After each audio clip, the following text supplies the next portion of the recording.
Salut la compagnie, c'est Jules Melon et aujourd'hui dans la Ciné Critique, je vais vous parler du 5e long métrage de Monsieur David Lynch, puisqu'il y a quelques semaines j'ai évoqué son 4e, Blue Velvet, j'ai déjà parlé des 3 premiers, j'ai fait aussi le 6e, Firewalk With Me, mais bon, à partir de maintenant, je vais tout simplement avancer dans sa filmographie et évoquer les autres, dont celui-ci, Sailor et Lula, sorti en 1990, titre français différent, en mode Bonnie and Clyde, puisque en VO c'est Wild at Heart, adapté du roman du même nom de Barry Gifford, que je n'ai pas lu, je préfère le préciser. Au casting, nous retrouvons ici dans les rôles principaux Laura Dern, qui était là dans Blue Velvet, et Nicolas Cage, inoubliable dans cette prestation. Autour d'eux, pas mal d'actrices et d'acteurs de Twin Peaks, puisque peu avant, le pilote de cette série avait été diffusé, donc on est vraiment dans cette période. Par exemple, il y a Harry Dean Stanton, Grace Zabriskie, Sheryl Lee, Sherilyn Fenn, encore Grace Zabriskie, je crois, et Jack Nance, qui était le héros dans Eraserhead, le premier. Mais sinon, on a aussi d'autres comédiennes et comédiens qui ne sont pas dans Twin Peaks, comme Diane Ladd, qui est la maman de Laura Dern dans la vie de tous les jours, et qui joue ici sa maman. Willem Dafoe, complètement timbré dans ce rôle charismatique, qui n'apparaît pas longtemps à l'écran, mais qui nous offre à minima 2 scènes inoubliables vers la fin. Il y a aussi Isabella Rossellini, qui était là dans Blue Velvet, qui joue Perdita Durango, et oui, qu'on retrouve dans le film Perdita Durango d'Alex de la Iglesia, qui est en fait l'adaptation du 2e tome de tout un cycle de cet auteur ici qui a fait Wild at Heart. Compliqué. L'histoire l'est-elle, justement? Attention, David Lynch, parfois, c'est particulier. Et bien ici, le postulat de départ est assez simple. On va suivre 2 jeunes gens, Sailor et Lula, qui veulent vivre leur histoire d'amour, avec liberté, tout cela, sauf que malheureusement, la maman de Lula n'a pas l'air très d'accord pour cette union, et on voit au début du film, à un moment, un homme qui vient avec un couteau, presque sous les ordres de la maman, enfin on s'imagine, on aura vite la confirmation, et pour Sailor, une seule chose, afin de défendre sa vie, eh bien, commettre l'irréparable, tuer violemment ce monsieur, et donc il finit en prison, mais Lula va l'attendre. Même si sa mère lui dit « Oh, attention ma fille !» Eh bien, elle ne l'écoute pas. À la sortie de prison, quelques mois après, elle va le retrouver avec une magnifique veste en peau de serpent qui symbolise la liberté. Et les deux vont partir sur la route vers l'ouest américain, parce qu'au début c'est Caroline du Sud, Caroline du Nord, c'est à peu près la frontière, et vont tout simplement tenter de vivre leur bonheur à eux dans cet enfer qui est devenu l'Amérique. Grosso modo, c'est vraiment ça, l'histoire. Évidemment, avec la réalisation, la narration qui joue sur certains flashbacks, certaines illusions et autres, c'est un peu plus compliqué. Mais alors, c'est du pur David Lynch. Je l'ai revu pour l'occasion, parce que c'est un film que j'ai découvert il y a peut-être une dizaine d'années maintenant, et que j'avais apprécié. Mais ce n'est pas l'œuvre qui m'a le plus marqué dans tous les films maintenant que j'ai vus de Monsieur Lynch.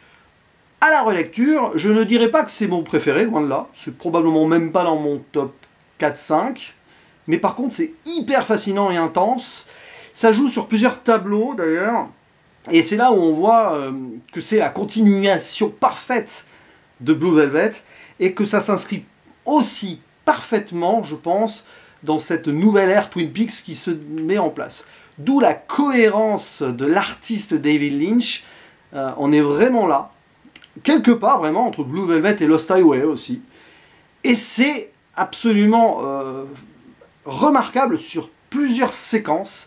C'est vrai que l'ensemble par moment va faire que tu vas peut-être un peu décrocher, que tu vas te dire qu'il y a trop de personnages, notamment sur les méchants là. Alors c'est intéressant de voir ce contexte un peu violent forcément pour dépeindre cette Amérique que David Lynch rejette là dans le film, avec aussi cette nostalgie d'une ère beaucoup plus libre et insouciante, qui est caractérisée par Sailor, alias Elvis Presley, un peu, et Lula, qui serait une sorte d'ersatz de Marilyn Monroe, un peu ingénu et tout.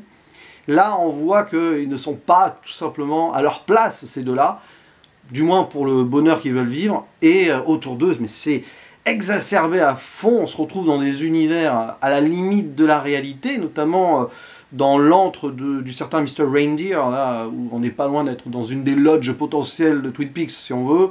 Il y a des trucs qui sont absolument fous. Et évidemment aussi, le côté relecture, plus ou moins direct, du Magicien d'Oz. Puisque Sailor et Lula c'est aussi un conte désabusé, selon moi, qui brise le rêve américain, enfin qui le décharne un petit peu, si je peux m'exprimer ainsi, en montrant des gens qui potentiellement ont réussi leur vie, etc., dans une forme de bourgeoisie autour, mais qui sont complètement cinglés et qui baignent dans le crime. Et eux, ce couple, tout simplement, ils ne veulent pas de ce monde-là, et ils fuient. Mais est-ce que cette fuite est possible? Est-ce que cette émancipation l'est tout autant? La vérité est peut-être plus dure qu'il n'y paraît, mais on arrive à une certaine conclusion sur laquelle je ne dirai rien, qui est plus ou moins en cohérence avec Blue Velvet, qui va peut-être même plus loin encore à ce niveau-là. Ce qui est sûr, c'est que nos deux personnages principaux sont parfaitement dépeints à ce niveau-là, avec le côté un petit peu loner, sauvage et un peu fou, hein, clairement, de Nicolas Cage, qui nous fait ces magnifiques danses capoeira et tout, sur du speed metal, power mad. Oui, ça c'est très fort, la musique forcément joue un rôle important, puis on enchaîne après donc cette première scène avec du Elvis Presley, et puis à côté vous avez donc la protagoniste de Laura Dern qui est brisée en fait, hein, déjà, par ce qui a pu se passer dans sa famille, le père qui est mort, enflammé, l'importance du feu hein, dans le film, à la fois par rapport au danger, à la mort, mais aussi la passion de l'amour, et cette mère hein, qui est une forme de sorcière, hein, on parlait du magicien d'Oz, on en est là, qui elle aussi complètement allumée par ses ambitions, par ce qu'elle a pu faire avant, une forme de culpabilité aussi, à l'image de ce petit ami qu'elle envoie au casse-pipe et tout, en engageant un autre tueur. Parce que oui, la mère, ce qu'elle veut, c'est faire tuer Sailor, même si Lula est amoureuse de lui. Autoprotection absolue, mais ça cache des choses, c'est très très malsain. Film qui a des scènes très malsaines, évidemment. On voit le flashback où Lula se fait abuser sexuellement, et plus tard, en écho, le personnage de Willem Dafoe. Je ne vais pas vous faire un dessin, si vous avez vu le film, vous l'avez compris, ça aussi. C'est une scène terrifiante, terrifiante. Et au-delà de tout cela, donc, le sens du découpage de Lynch qui est assez ludique d'ailleurs dans sa façon de faire des films, hein, grosso modo, même si parfois il nous perd, mais on aime bien se perdre avec David Lynch. L'idée donc de partir sur des flashbacks, tout ça. À un moment, il y a même un flashback dans les toilettes, on voit Sailor et la mère, et c'est raconté de deux points de vue différents, celui de la mère et celui de Sailor, et en fait, on a la suite de cette scène à travers deux flashbacks de points de vue différents, et c'est très malin ça. Donc c'est assez superbe, mais c'est vrai que arrivé au bout, je me dis, parfois il y a un peu d'excès dans le truc, si vous voyez ce que je veux dire. Déjà dans Blue Velvet, je trouve que c'était beaucoup plus bien incorporé. Là, c'est vrai que ça part un peu dans tous les sens, mais ça annonce ce qu'il va réussir à faire peut-être plus tard. Alors Rust Highway, justement, il faudra que je le revoie pour ça, parce que justement, j'étais peut-être encore un peu comme dans Sailor et Lula, mitigé. Mais après, évidemment, il y aura Mulholland Drive, qui est pour moi le pic, justement, de cette illusion absolue, là aussi, l'illusion d'un rêve potentiel, un rêve américain, là, plus le rêve d'Hollywood, mais aussi une forme de rêve américain, donc Mulholland Drive. C'est marrant parce que là aussi on va vers l'ouest, hein. On déconstruit, si on veut, cette mythologie-là américaine.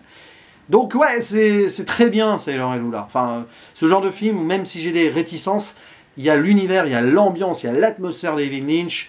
Donc je ne peux que apprécier avec donc l'importance de la musique, toujours, comme d'habitude, encore plus ici, mais peut-être encore plus tard encore, hein. Voilà, vous m'avez compris. Et puis oui, il y a des moments où on ne va pas chercher à tout comprendre non plus, parce que même lui-même, David Lynch, il n'explique pas trop ses films.